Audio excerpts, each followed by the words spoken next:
Welcome back. Welcome back. It's another big, beautiful day here on this Sunday. Catch us, Don Boy 718. I know today is Selection Sunday for the CFB. For those of you that don't know, that's college football, and there will be right now as we speak. It's after 12, so turn to CBS or whatever your local channel is, and they should enlighten you on what the picks are going to be for the college football playoffs. As many of you know, there are four teams that are usually picked right now, and there could be more. Next year is going to be the first year there's going to actually be 12 teams because the college playoff is starting to change the way that they do the bracket. And that makes more sense. It gives more teams more eligibility and availability to play in the tournament and go for the championship. Because winning that national championship is not easy. I mean, you just see the last 2 years, Georgia won, but they try to go for number three, and it has not been as simple. Playing against Alabama, even with a depleted team that had its own struggles this year, you see Alabama, they was doing what they can do behind Jalen Milroe all year. There were questions about if Alabama would be able to make it, and then look how far they've gotten against Georgia last night. This could have gone either way. It was just a thing that last night Brock Bowers missed a very important pass, a very important catch he could have made to make things better. Then you had Lad McConkey, who was not on his A-plus game, but he could have done some things. There was another catch that he could have made last night, or a play that he messed up on, I believe, towards midfield. However, it boils down to, at the end, Carson Beck. Carson Beck could have played a way better and much more improved game. Stetson Bennett, we know for the last 2 years, he's been great. We're not saying that Carson Beck is going to automatically be the same because you have the same head coach, you know. However, there were some things that he could have worked on ahead of yesterday's game that would have assured more completions and more accuracy so that the Georgia Bulldogs could have won this game yesterday. Because Starks and the other young guys on defense, they were there. They showed up.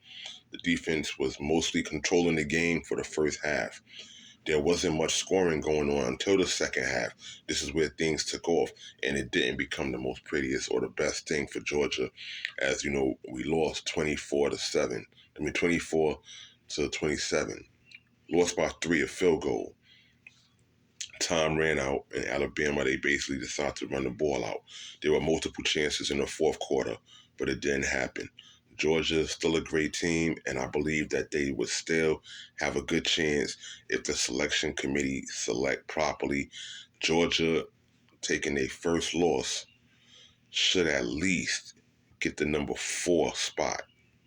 4 or 5 would be nice in the college football playoff system because Georgia represents well. They play hard.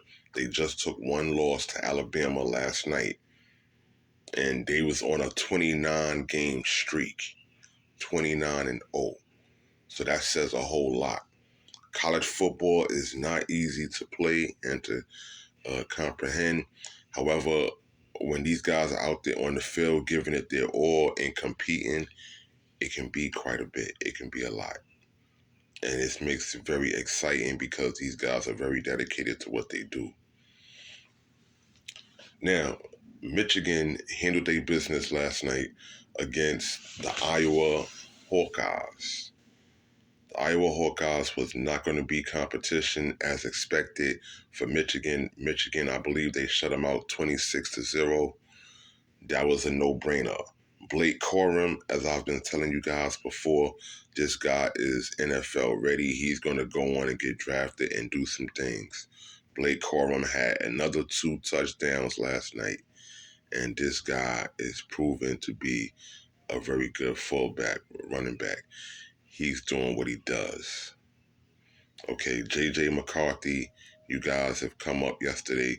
You guys had the coach, Jim Harbaugh, running from the Gatorade bucket as if he didn't want to celebrate because this has been a hell of a season for these dudes. A hell of a season out there for Michigan and all the controversy that's been going on, especially from the Spygate. So, congratulations to Michigan on their win last night. Um, when it comes to Florida State University, we know that Travis and Benson, these two guys, are doing what it do because Florida State University, they're back in it. And it's been a while since the Seminoles were actually really relevant in the CFB right here. And playoff season especially. We know that they're traditionally a good team, the Florida Seminoles. However, now it's just been, how you say, different results because the new system that gets played with these young folks and the new talent, new school, those guys have not been who they used to be. So shout out to Florida State on their win last night also. And we'll see how these guys get ranked today during the selection show. If you guys are already watching the selection show, please check out Don Boy 718 later. You can catch our episode right now, the show that we're filming. And this would be great. Show love. Sports is love. Love is life. Never forget that. Sports is life and life is love. That's the actual Don Boy saying. Now, I want to tell you guys about the Dallas Cowboys. Matter of fact, the NFL today. Just a little overview. The Cowboys are doing what they have to do for now with Mike Pollard and Dak Prescott catching rhythm and really the great defense that they've been able to, put on the field and display. It helped these guys to be able to have multiple 40-point games, multiple 40-plus point games this season for the Dallas Cowboys. So this is why it was a no-brainer, and it is not a surprise the way that they went into battle with the Denver Broncos on Thursday night. And Denver fought hard. Denver put up 35 points. Dallas only won by 6, 41-35. So shout out to that whole Denver team who has been improving themselves, and they've been actually catching new life. They've been on like a 5-game winning streak or something like that. So Russell Wilson and Sean Payton, they seem to be really working together and having an understanding. And we can see how that is because of their record and what has been happening lately and the streak that they were on before it was broke by the Dallas Cowboys on Thursday. Mm-hmm. The Colts are in playoff position at the number 7 spot in the AFC with a 6-5 record.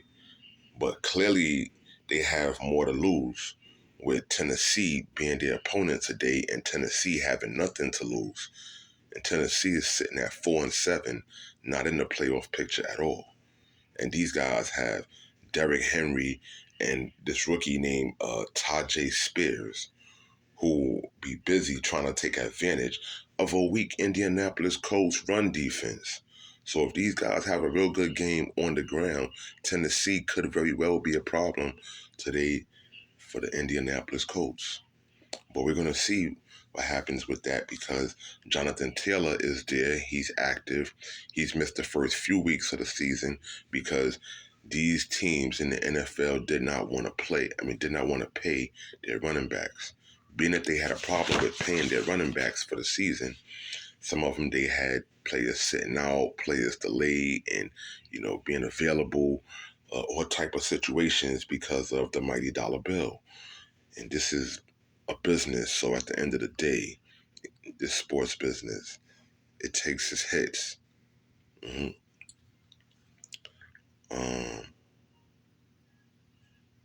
Gardner Minshew and Michael Pittman are going to have to handle their business along with Jonathan Taylor today in order to get this win if they really want to get busy. Other games, I'm going to say Lions and Saints. The Lions, they look like they're going to be pretty hungry today. They're going to go in here 8-3 and hopefully come out 9-3 because I don't see the New Orleans Saints being able to stop them right now. And the Saints is not the most viable or threatening team in the NFL or in the Southern Conference right now. So today's game should go to the Lions.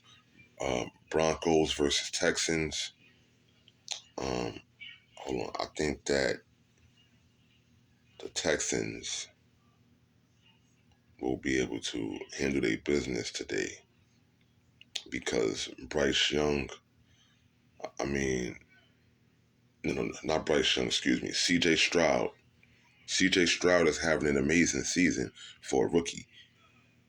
Okay, CJ Stroud, he's brought that Ohio State mind frame with him to the professional level where he's got this Texans team really doing some stuff out there. I'm not saying that these guys are going to make the playoffs and be all crazy, but they have a chance to really be special out there in Houston. And we have to see what these guys are going to look like during the rest of the season because this is well over the second half of the season right now. So if these guys pick up some steam, you never know. But I don't think that they're going to really make the playoffs. They'll be close to it. If they do make the playoffs, it's a bonus because they deserve it. But I think today's game is going to be won by the Texans. Chargers and Patriots. Mac Jones, Bill Belichick has been getting these guys worked up. Ezekiel Elliott, he's been a good mentor to some of the younger running backs and the younger offensive core. So they've been actually playing better this year than they have for the previous 2 years that Mac Jones has been there. And for right now, it looks like I believe they're 8-3. They're 8-3 also, 8-4, something like that. I know they're not completely out of the playoff picture. However, the Patriots, these guys, they have some work to do. I'm going to pick the Patriots in this game over the Chargers. Cardinals versus Steelers. I'm going to go with the Steelers because Kyler Murray has not proven to be the guy along with DeAndre Hopkins out there in Arizona. Coach Mike Tomlin, the man knows what he's doing. He runs successful business and systems when it comes to the Pittsburgh Steelers. And the Pittsburgh Steelers now with Kenny Pickett, and you have guys like George Pickens out there available for play, along with Najee Harris, the yellow and black, should come out with that win today, no problem. I'm not saying that there won't be some challenge, but they should come out with that win today. Dolphins and Commanders, automatically, I'm going with Miami. I don't see Tua Tagovailoa going through it to stress about what's going to happen with the Commanders' defense. These guys are not to be slept on also. Brian Bieniemy spent some time organizing these young men and getting them to a system where they can try to win. However, Dallas has been on a skid. Washington has been on the skid lately, and this already has started prior before Dallas smashed them the other week.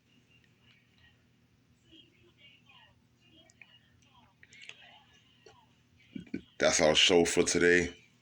Please check us out